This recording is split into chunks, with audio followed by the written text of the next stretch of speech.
Olá, meu nome é Luiz Renato, esse é o projeto Crescer Direito, agregando conhecimento. Vamos continuar a nossa aula de Direito Penal. Dentro do título do crime, vamos tratar dos institutos da desistência voluntária e do arrependimento eficaz. Antes de falarmos dos institutos propriamente ditos, vamos fazer uma reflexão empírica. As pessoas desistem do quê? As pessoas desistem do que estão fazendo ou do que vão fazer.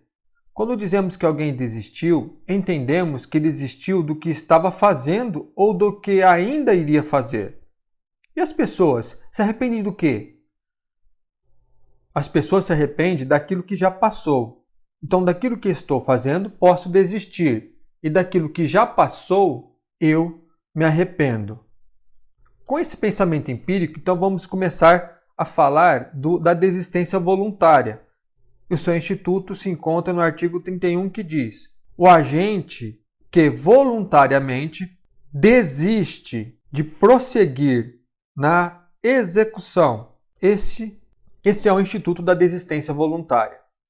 Incorre na desistência voluntária o indivíduo que, tendo iniciado a prática dos atos executórios de um crime, interrompe por sua vontade essa execução e consegue com isso impedir a consumação do delito. Age em desistência voluntária o indivíduo que, tendo iniciado a prática dos atos executórios, interrompe por sua voluntariedade a execução e consegue com isso impedir a consumação. Com esse pensamento, observamos os elementos básicos da desistência voluntária. Então, primeiro, presume-se que o indivíduo inicia a prática dos atos executórios. Segundo, por sua voluntariedade, interrompe a execução. Em terceiro, consegue impedir a consumação do crime. Prosseguindo na nossa aula, dentro do artigo 31, nós também vemos o arrependimento eficaz. O artigo 31 diz: o agente que voluntariamente impede que o resultado se produza. Pare para pensar. Você só se arrepende do que já passou. Logo, o arrependimento eficaz, eu presumo que os atos executórios já foram todos praticados, mas o crime ainda não se consumou e o agente, agindo em sentido contrário ao anterior pretendido, impede a consumação do delito. Também conseguimos observar os elementos básicos do arrependimento eficaz. Então, eu presumo que todos os atos executórios foram praticados. Veja bem que na desistência voluntária, eu inicio a prática dos atos executórios. Quando falamos do arrependimento eficaz, nós observamos que todos os atos executórios foram praticados. Segundo, apesar de todos os atos executórios serem praticados, ainda não se consumou o crime. E terceiro, o agente age voluntariamente em sentido contrário ao anterior pretendido e impede a consumação. Por fim, nós observamos que os institutos da desistência voluntária e do arrependimento eficaz elimina a tentativa e o agente só responde pelos atos já praticados. Vale lembrar que na tentativa o crime não se consuma por motivos alheios à vontade do agente, enquanto na desistência voluntária e o arrependimento eficaz não se consuma por voluntariedade do agente em desistir ou impedir a consumação. Então, mais uma vez, aqui o artigo 31, que trata da desistência voluntária e o arrependimento eficaz. Está escrito no artigo 31. O agente que voluntariamente desiste de prosseguir na execução, desistência voluntária, ou impede que o resultado se produza, arrependimento eficaz. E ambos os institutos só responde o agente pelos atos já praticados. O próximo instituto que nós vamos ver é o crime impossível ou tentativa inidônea. Diz assim o artigo 32. Quando, por ineficácia absoluta do meio empregado ou por absoluta impropriedade do objeto, é impossível consumar-se o crime, nenhuma pena é aplicável. O crime impossível é aquele que, por mais que você busque, por mais que você queira, você nunca vai alcançar a consumação, ou porque o objeto que você pretende atingir é absolutamente impróprio, ou porque o meio que você está empregando é absolutamente ineficaz. O crime impossível torna a tentativa impunível. O crime impossível ou tentativa inidônea não pode ser punida por ineficácia absoluta do meio ou absoluta impropriedade do objeto. Vamos ao exemplo hipotético. Vamos supor que uma jovem chega ao seu namorado e diz que está grávida. E ela está em estado de gravidez psicológica. A gravidez psicológica, também chamada de pseudogestação, é um quadro no qual a mulher apresenta os mesmos sintomas de uma gravidez, porém não se apresenta gestante. Ela, acreditando estar grávida, fala para o namorado que de imediato diz que não quer a gestação, não quer que essa criança venha a nascer. No momento de distração, ele ministra um remédio abortivo.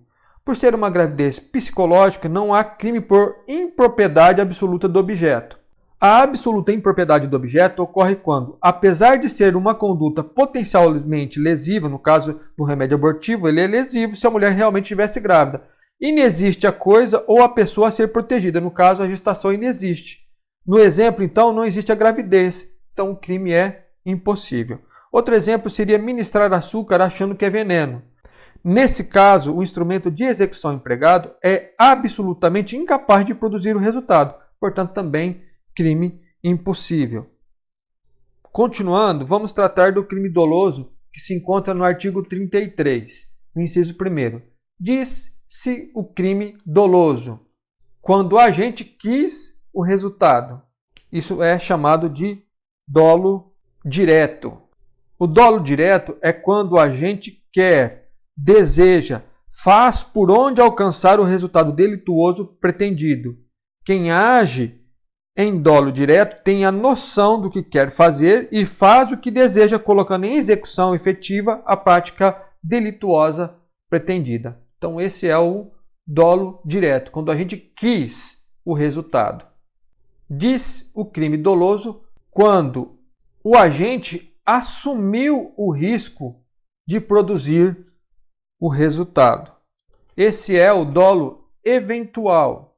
No dolo eventual, não existe por parte do agente delituoso uma ideia pretendida acerca de qual crime ele deseja ou pretende. Mesmo não tendo a intenção prévia de praticar este ou aquele crime, o agente age de maneira tão arriscada, tão irresponsável, tão exacerbada que ele aceita e assume o risco de produzir quaisquer consequências que possam advir da sua conduta. Eu vou usar aqui como exemplo um caso que realmente aconteceu, não vou citar quando nem nome, mas foi um caso que aconteceu realmente, de dolo eventual. Então, um rapaz, durante a exibição de um filme, numa sala de cinema, levanta e dispara 6 vezes a esmo no escuro. Então ele pega o revólver e dispara, ele descarrega os 6 disparos a esmo. Ele não mira em alguém, ele não está ali com o desejo de matar uma determinada pessoa. Não, ele simplesmente levanta na sala de cinema e dispara a esmo. Ele não sabe se vai matar alguém, ele não sabe se vai apenas lesionar as pessoas, ele não sabe se não vai acertar ninguém, vai provocar apenas danos no patrimônio ali da sala de cinema. Ele não sabe qual o resultado que vai produzir os seus disparos. Mas, de qualquer forma, ele assume com a sua conduta qualquer que seja o resultado, qualquer que possa ser a consequência que possa advir da sua conduta. Isso é dolo eventual. Ainda continuando no artigo 33, vamos ver agora o crime culposo. O crime é culposo quando o agente, deixando de empregar a cautela, atenção ou diligência ordinária ou especial a que estava obrigado em face das circunstâncias, não prevê o resultado que podia prever. Então aqui nós observamos a culpa inconsciente. A culpa inconsciente está relacionada ao agente que não presta atenção da maneira que deveria e com isso provoca o resultado. O agente não prevê o resultado que era previsível.